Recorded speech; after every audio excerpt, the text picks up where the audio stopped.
Welcome on back to another DST podcast. The name is JT Smelik. Thanks for tuning on in with us today. And we got a couple of really awesome topics I've been wanting to get to for a couple of days. The one we're going to be picking today is Baker Mayfield. I've been asked a lot about him. I've had my friends ask me what I think of him. I've heard comparisons made to Cousins, Vikings quarterback, and I definitely don't see that at all. I'm a big Baker Mayfield fan, but I do not defend him by any means. I mean, there's a lot to dive into about Baker Mayfield and the Cleveland Browns in general, and I think it's a very good discussion for us to have here. And let's just go to week one. That's where we'll start. Week one, entering the NFL season, the hype train was in full effect for the Cleveland Browns, adding a lot of really awesome weapons in the draft. They went out and got Greedy Williams, another awesome cornerback. And then they went out and they traded for Odell Beckham Jr.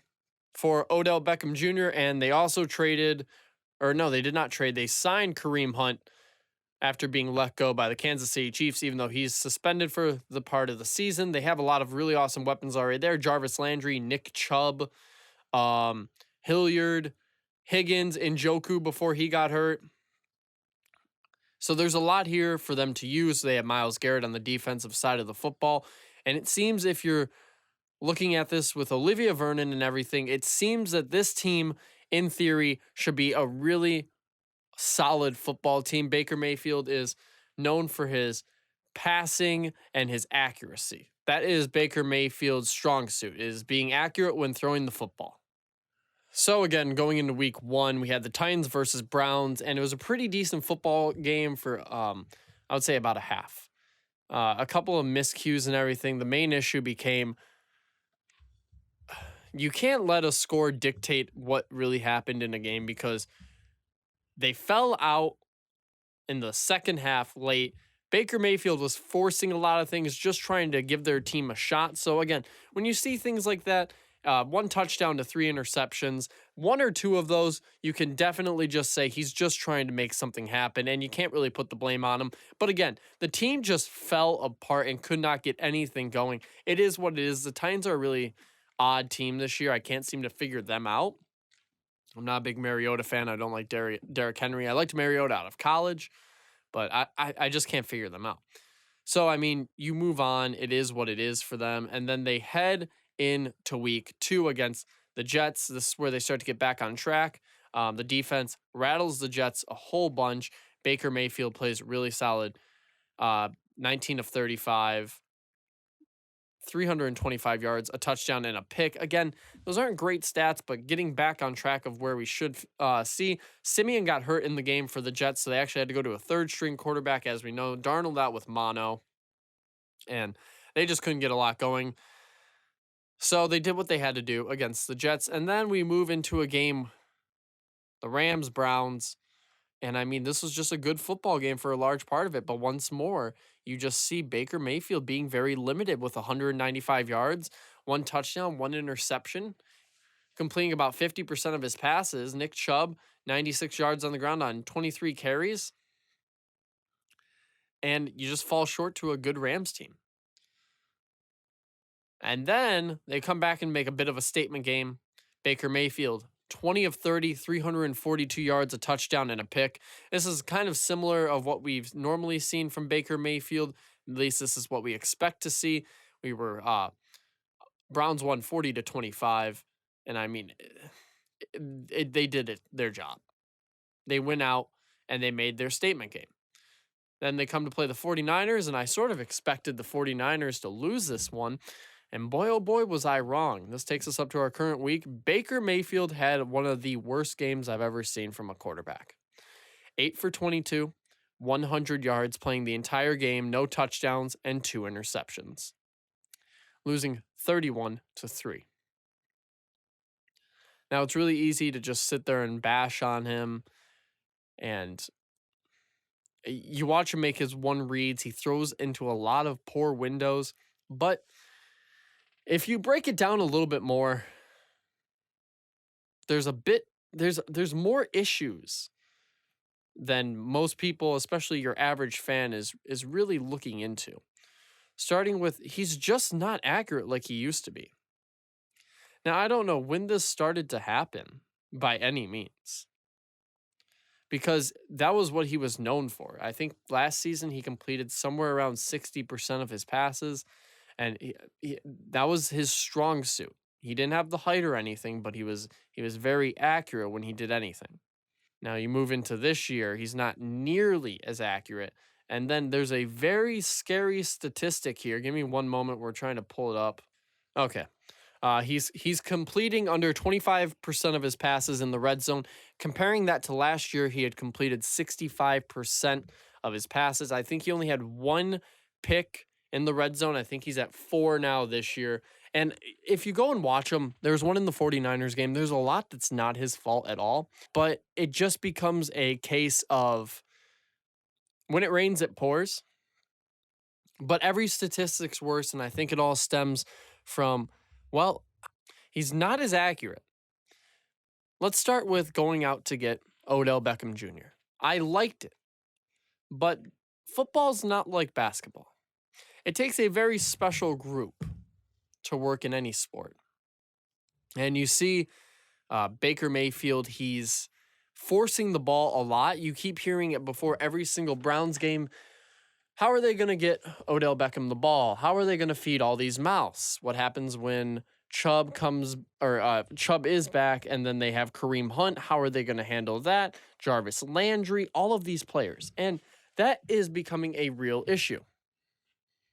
You'll see a lot of times Baker's trying to force something that's not there. Kind of like the Matthew Stafford, Calvin Johnson thing, where there's a lot of times where he just wasn't open, but Matthew Stafford wanted to give Calvin Johnson a chance to make a play on the ball. And you eventually saw with Calvin gone, Matthew Stafford became a better quarterback in trying to spread the ball around more. I think that sort of has become a problem here. They're also forcing to get Odell Beckham in the game more. By that, I mean they're having him run the ball, they're throwing the ball with him. And this isn't New York. I don't like Freddie Kitchens at all as calling their plays for head coaching. And I don't think he's proven that he can do this yet. And it's really tough when you have a second-year quarterback and you have a head coach that I don't think is utilizing the team's weapons properly. You don't need Odell throwing the ball. You have a quarterback. Okay? I get it. It's fancy and everything. It's not putting your team in rhythm to win football games. It's as simple as that. And so we move on. Again, him and Odell Beckham Jr. And regardless of what you think about Odell Beckham, he's one of the best receivers in the league. They have the worst reception rate of any quarterback receiver combo with a minimum of 10 targets at 30% only. And that's a very concerning statistic, especially when you have a very accurate quarterback. And what does that tell me? That just tells me that they have a big issue with trying to force the ball to him. Baker Mayfield is holding onto the ball way too long. That's another issue, is he has to learn to get rid of it more. I think he's holding on to it like for 3.5 seconds, like 3, 4. And that's just not going to work, especially with how bad his O-line has been. And you can bash the O-line, which I am doing. And I'm going to tell you that the O-line has not been good. But there's very viable ways to compensate for that. You saw it with Andrew Luck. That was one of the reasons Andrew Luck had gotten so much better. He was just able to dump the ball off more. Matthew Stafford's gotten rid of the ball quicker. Deshaun Watson's getting rid of the ball quicker. Tom Brady's the king at getting rid of the ball quickly, especially when they bring pressure. So, I mean, you see things like that, and you got to wonder, why isn't he being taught this?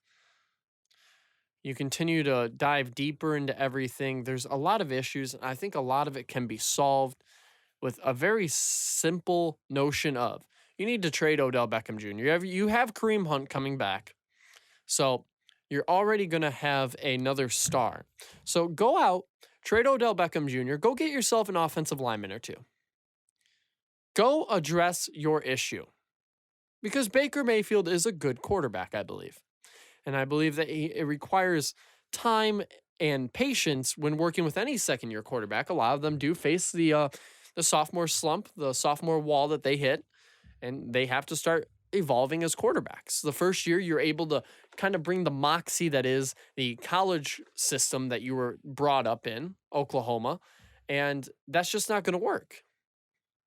And so I don't believe in Freddie Kitchens. I believe they need to really evaluate play calling with someone else. But I do believe that this team can work. I actually have them beating Seattle at the time this is being recorded. It is 7:41 p.m. Saturday, October 12th. So I hope to see that moving forward, but there's a lot of questions here with Baker Mayfield and how the Browns are going to figure out what they need to get done, and they need to get something done quickly, whether it's a trade or just a coaching philosophy change, a coaching change, whatever needs to get done. This team has all the pieces, and I'm not giving them excuses. A lot of people want to. I'm a big Baker Mayfield fan. He always reminded me a lot of me. When it came to competition, I've always been, you're either with us or against us, and I love that, and a lot of people hate him for it. But he doesn't disrespect players for no reason. He's always been very respectable. A lot of people mistake his cockiness and his ego for being not a good sport. But as Richard Sherman wants to come and bash him, well, Richard Sherman was lying. And I'm a Richard Sherman fan. I was very disappointed in him. I think that says more about his character than Baker Mayfield's. Even though everyone wants to bash Baker, that's not what this is about. It's about Richard Sherman's poor character. Baker Mayfield attempts to... It's another thing to be a struggling quarterback. It's another thing to be a struggling quarterback on the Cleveland Browns. There's so much animosity towards Browns quarterbacks. We expect them to just fail. And I was worried when Baker was drafted there, being a fan of him when he was at Oklahoma. I fell in love with this guy. Watching him, you watched him chug the beer, and he wants to be the face of the city. He wants to be what the city needs. And I really hope it can work out for him. And they're just not, they're expecting so much of him, even though I'm expecting a lot of him. I'm not giving him a pass because I know he has the talent and he's got to play better. So, I hope moving forward we do see this going a little bit better. But once more, this is the JT Smellick DST podcast, Detroit Sports Talk. Thank you guys so much for tuning in. Kirk on the beats, Kirk helping me mix my my vocals, and I appreciate all the help. We are creating something really awesome here, guys. Thank you so much for being a part of it. Until next time, see ya.